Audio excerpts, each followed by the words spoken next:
जो भाव में नियाली पोखरी ग्राम पंचायत रे जो भाव जबरदखल कर भोट बाड़े शंख चिन्ह रे भोट देले स्थानीय विधायक गुंडा माने जोर जबरदस्त तार भिजुआल आम हस्तगत है आम बारंबार दाबी कर निर्वाचन कमिशनर कौन कथा शुणुना विभिन्न जगार केस रेजिस्टर कराई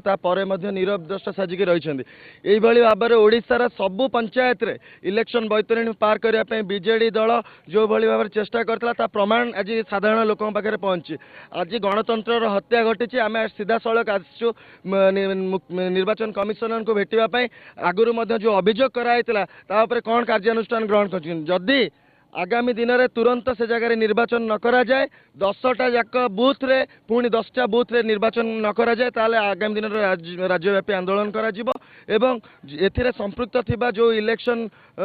कमिशनर सहित जो माने सेटारे पुलिंग बूथ रे जो माने इलेक्शन कंडक्ट करोथिले तांको ऊपर दृढ़ कार्यानुष्ठान दाबी करछु छात्र कांग्रेस एवं युवा कांग्रेस तरफ।